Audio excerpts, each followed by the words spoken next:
si Dean Chase guys sobrang nainis dito sa Malacanang, specifically itong si Auntie Claire Castro sa kanyang kabobohan raw, ha? Sabi ni Dean Chase. Yan, mamaya pag-usapan natin yan kasi i-explain yan ni Dean Chase ang paliwanag ng Malacanang tungkol kay Auntie Claire Castro sa sabi pa nga nila fake yung police report na yon. Okay, mamaya pag-usapan natin yan kasi meron pong mga mahalagang bagay na in-explain itong si Dean Chase at mga revelasyon. Okay, mamaya abangan nyo yun.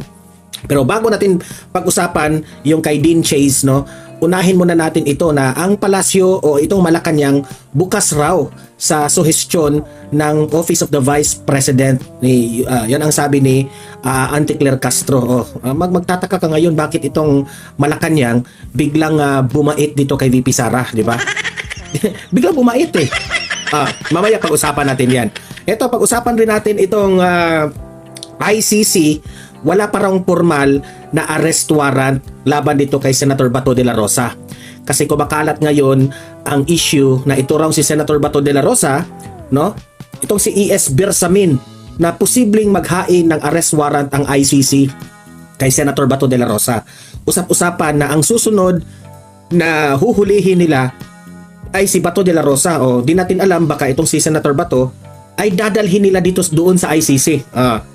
Ano bang marami ang nagsabi, baka diversionary tactics na naman ito dahil dito sa pangyayari kay involvement ni issue tungkol kay FL Liza dito kay pagkamatay ni Paulo Tantoco. Okay? Diversionary tactics. May opinion si Bato de la Rosa dyan. Atin din diyang papanoorin kung ano ang reaksyon ni Bato de la Rosa dito. Okay? So, sa last part, yung kay Dean Chase ang ating re-reactionan. Okay? Pero guys, help me po muna na i-like at saka i-share itong video na ito para kakalat ito sa taong bayan. Okay? Mahalaga like and share. Okay, ready? Sabay-sabay mo tayong mag-like and share. 1, 2, 3, go! Ayan, naka-like and share na ba? And sa mga bago pa lang dito sa aking channel sa Don Mar TV, mag-subscribe na po kayo kung first time nyo itong napanood, no? Para lagi kayong updated sa ating mga balita. So, eto. Unahin muna natin itong survey na ginawa ng Pahayag 2025 second quarter. Survey ito ng top government officials. Ano ang naging resulta nito? Ito lang naman. Ano nakasabi dito? Trust rating for top national government officials. Meaning to say, ito yung mapagkakatiwalaan. Sino ang top government official? Siyempre, presidente, vice presidente, senate president, house speaker. Itong apat, di ba? Sila yung pinaka-highest na rank top national official. Ano ang rating nila? Okay? So, importante kasi na malalaman natin kung sino ang pinagkakatiwalaan ng taong bayan. Si Bongbong Marcos na ating presidente, tablado sila. Okay? Nagtay sila ni Chis Escudero. 19% silang dalawa. 19 Senate President Chis Escudero sa Senado at itong si Bongbong Marcos sa Malacanang.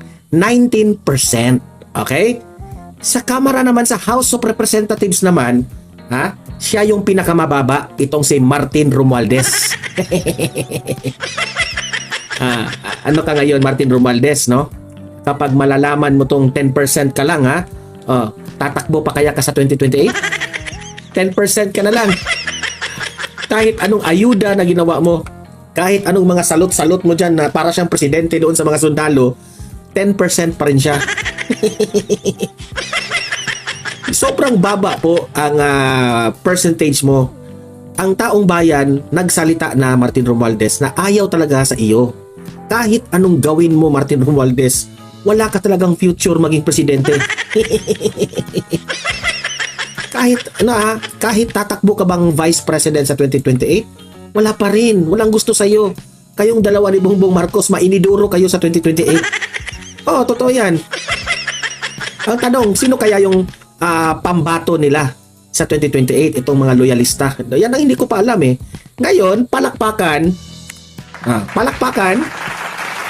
Kasi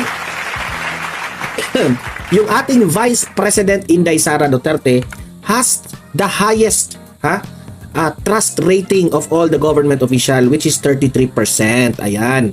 So meaning to say, kahit hindi pa malapit yung eleksyon, pero kitang-kita mo naman ang hinanaing ng taong bayan na si VP Sara pa ang 33%, pinakamataas ha.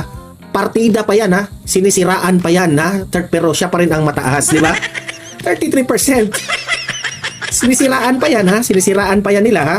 Walang pigil na siniraan ng House of Representatives, walang pigil na siniraan ng Malacanang ni Atty. Castro. Pero siya pa rin ang pinakamataas. Anong ibig sabihin yan? Ibig sabihin, the people have spoken.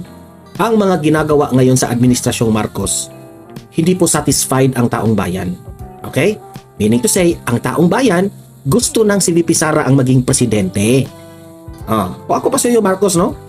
Kung ako yung tatanungin, I would suggest na you step down, mag-resign ka na lang at si VP Sara ang ipalit natin. Yun ang yun ang suggestion ko dyan. Okay? So, good job po and congratulations Vice President Inday Sara Duterte. Heto, at dahil sa mga pangyayari, bakit itong palasyo o itong Malacanang ay biglang bumait kay VP Sara?